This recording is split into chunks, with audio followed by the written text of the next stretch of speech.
excitedly. First violin was 22, an Earth girl named Jane Cummings, and a student at the conservatory on Syrtis Major on Mars, but to the widow Moriarty she was, and would remain, first violin. That way, calling the girls after their instruments, the widow Moriarty could convince herself that her symphonic music had been of prime importance on Triton, and her lovely young charges of secondary importance. "How many times do I have to tell you to hurry?" "But these gowns—" "We'll need a pressing when you return to Mars anyway." "And a prison break.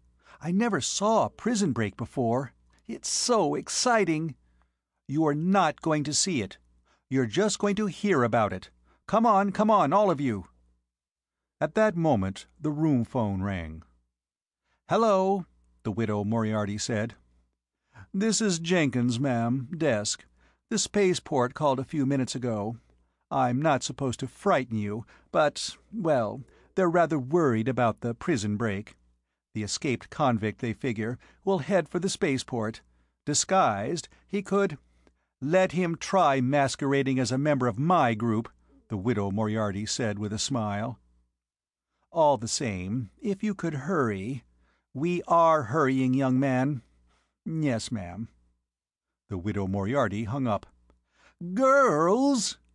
The girls squealed and laughed and dawdled. House Bartok felt like laughing.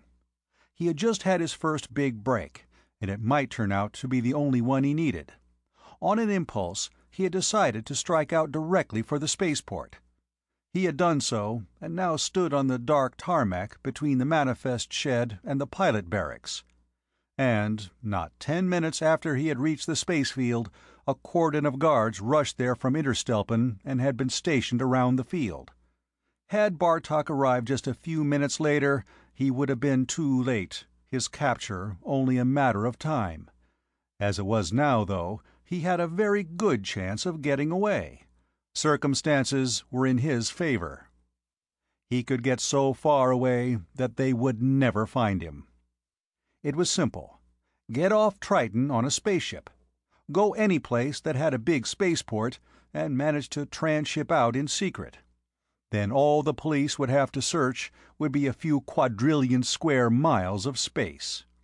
But first, he had to leave Triton.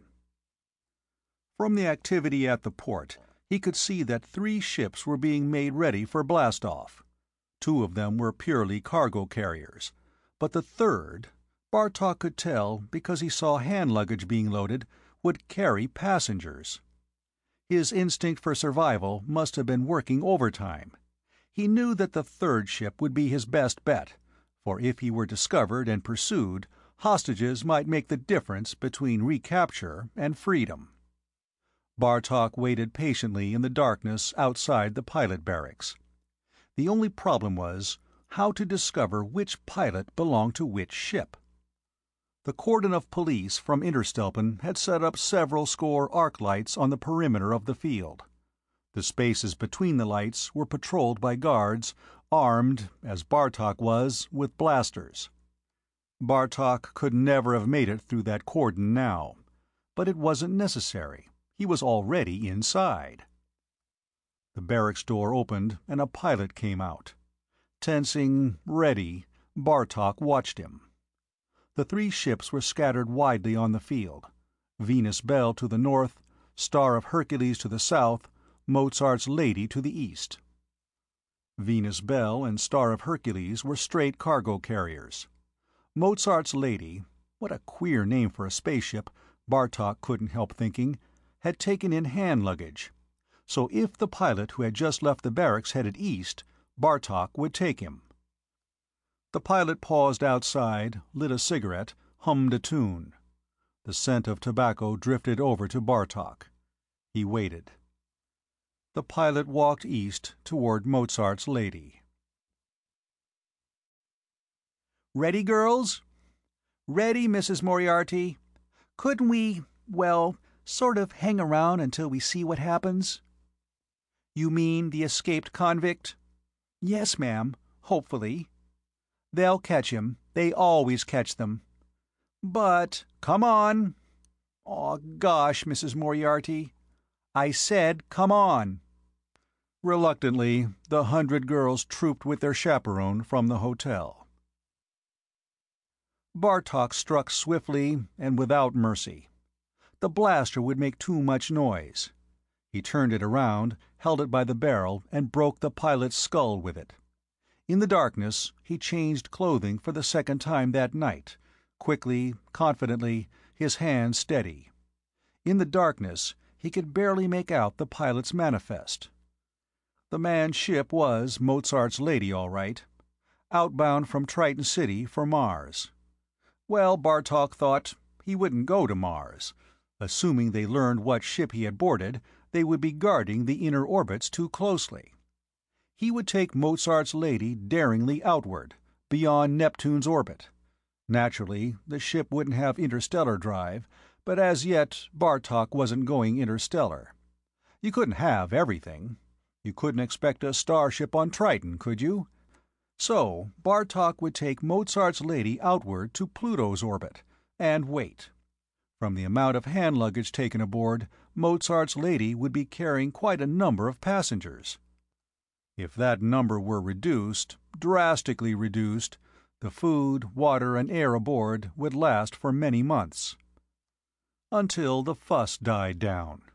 Until Bartok could bring Mozart's Lady, long since given up for lost, in for a landing on one of the inner planets. Now he dragged the dead pilot's body into the complete darkness on the south side of the pilot barracks, wishing he could hide it better, but knowing he didn't have the time or the means. Then he walked boldly across the tarmac, wearing a pilot's uniform, toward Mozart's Lady. 15 minutes later, House Bartok watched with amazement while 100 pretty young women boarded the ship. Of all the things that had happened since his escape, this came closest to unnerving him, for it was the totally unexpected.